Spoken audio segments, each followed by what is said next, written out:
Hello folks, and a very happy Valentine's Day to you all. You know, at this time of year, I find it important to spread love in whatever way I can. And so, for you all, I've prepared a poem of sorts. Let me read it for you. Roses are red, violets are blue. You look like a monkey, and you smell like one too. Okay, maybe I need to workshop that a little bit, but, you know, it's not my best work, but still, I found it important to share. You know, many of you may be wondering, Ape of the Hour, do you have somebody special in your life? Somebody to spend Valentine's Day with?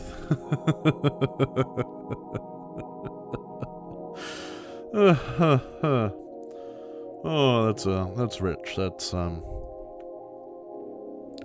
joke is no. No, I don't. However, I do have a date tonight with Erica Christie in Michael Reynolds' virtual horror land, Illbleed. It's time to get ill.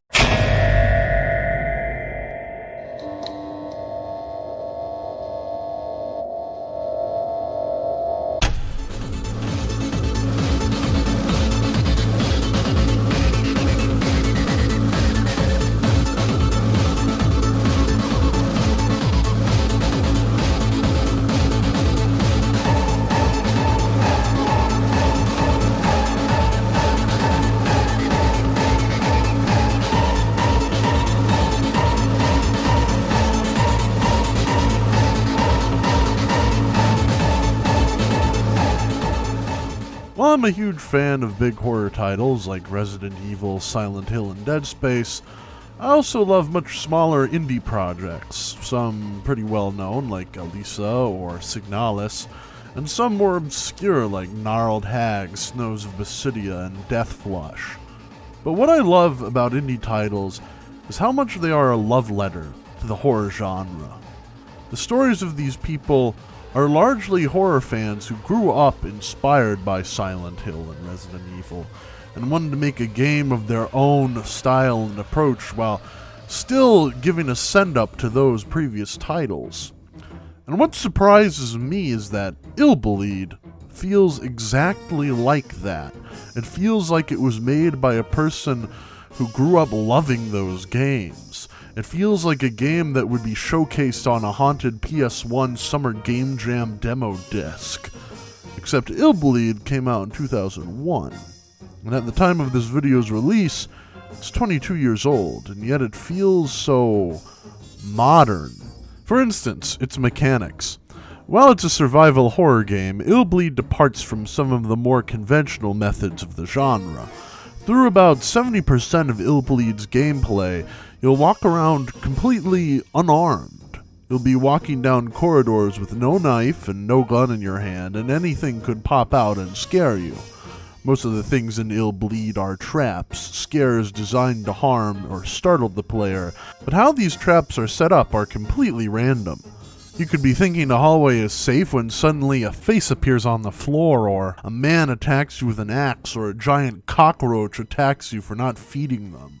That's where the game introduces a genius new mechanic, the horror monitor, a pair of goggles that can be used to spot potential traps or attacks and mark them.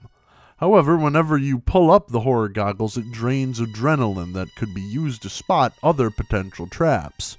Now, if you pick correctly, you'll be rewarded with more adrenaline. However, if you mark incorrectly, you get nothing. This makes adrenaline an important resource to manage, because if you don't have adrenaline, you can't mark spots, and anything could attack you. That's bad because you also have 3 other things you're managing at the same time: stamina, bleeding, and pulse. If you don't have enough adrenaline, you run the risk of getting attacked. If you get attacked, you could lose stamina, increase bleeding, which also drains stamina, or increase heart rate, which increases your likelihood of fainting or dying of shock. For most survival horror games, the only resources you have to keep up with are health and ammunition. With Illbleed, you have to manage all aspects of your health in order to succeed. for which your efforts will be rewarded with cash, that you can use to upgrade characters in order to make traps and random battle encounters less punishing. This game had merchants and tune-ups for characters 4 years before Resident Evil 4 was ever released. It even has the same sort of cheesy voice work that Resident Evil 4 occasionally had. Woohoo, yeah! You're our savior. I'll help you any way I can, you hear me? You're crazy. By the way, if the voices of these characters sound familiar, they should. Many of the characters are voiced by the same voice cast as Sonic Adventure, with the main character Eriko being voiced by Lani Minella. My mom couldn't stand how obsessed he'd gotten, so she thankfully divorced him when I was 6. Yet I had gotten attached to horror. I don't quite know what happened or what went wrong. Was it a mistake to create the ultimate life form? Cork is voiced by Mark Biaggi. You mean I can rendezvous with Sexy Doll if they hang me? Yep, that's the deal. Yee-haw! Yee-haw! I plan to give you a taste of my revenge once all the 7 Chaos Emeralds are collected. And even Kevin is voiced by Ryan Drummond. That was great! I mean, you're the head of the Horror Research Club, and talk about low-budget flights, no food or movies. I'm out of here. I like running better. Funnily enough, there's a section of the game where you have to fight a hellish version of Sonic the Hedgehog called Zodic the Hellhog, which apparently Sega wasn't too happy about. But the inclusion of these actors doesn't detract from the experience, but only emphasizes the B-movie horror vibe that the game is going for. Like, Sega just had these voice actors hanging around after their major production, and Crazy Games was like, hey, we're working on something, could we borrow them for a bit? Which I think sums up the general aesthetic and vibe that the game is going for. It's a B-movie horror game with all the same sorts of wacky plots for stages that horror films like The Pit and Slugs have. And much like those kinds of films, you're going to be playing Illbleed over and over and over again. That's not me trying to sell you on it. The game fully encourages you to play it repeatedly. It has major replayability. You'll have to remember where certain traps are set and where items are if you really want to succeed. You'll remember all the quirks and random things that the game tries to throw at you.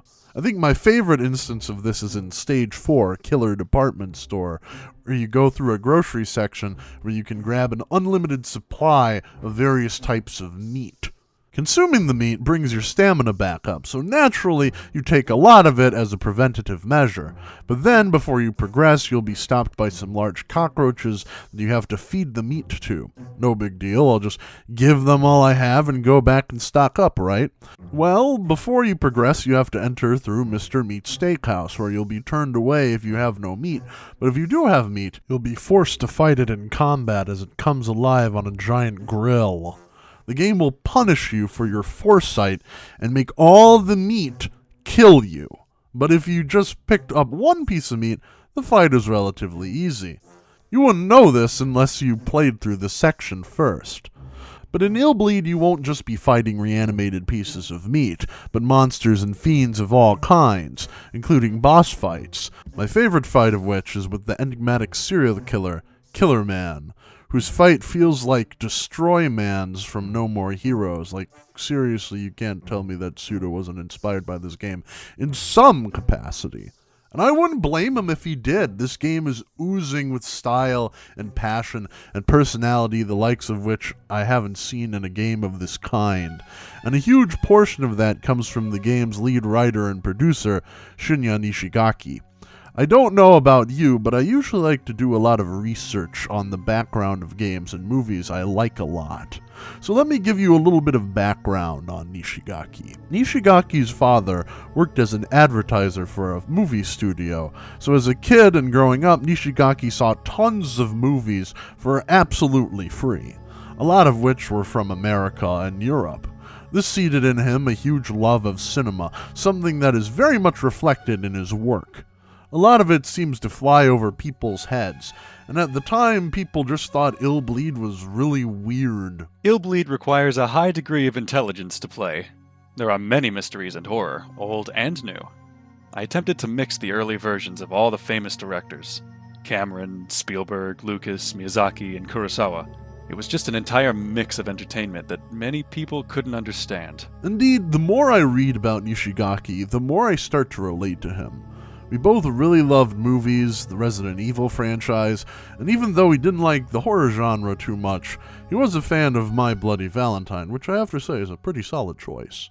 Someone with such boundless passion, such inspiration. When reading about him, I was curious what games he would work on after Illbleed. But sadly, Illbleed would be his last game. Shinya Nishigaki died in 2004 of a heart attack.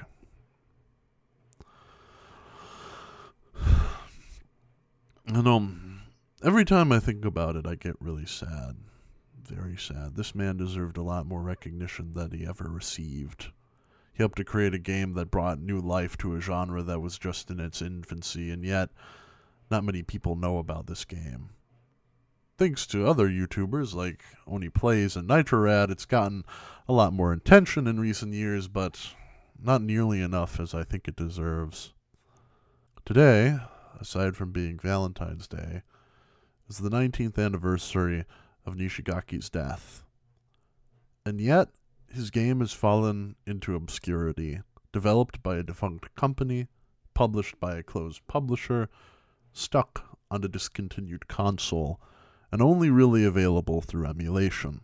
Being that it was one of the last games developed for the Sega Dreamcasts, prints of the game are extremely limited and therefore preventatively expensive.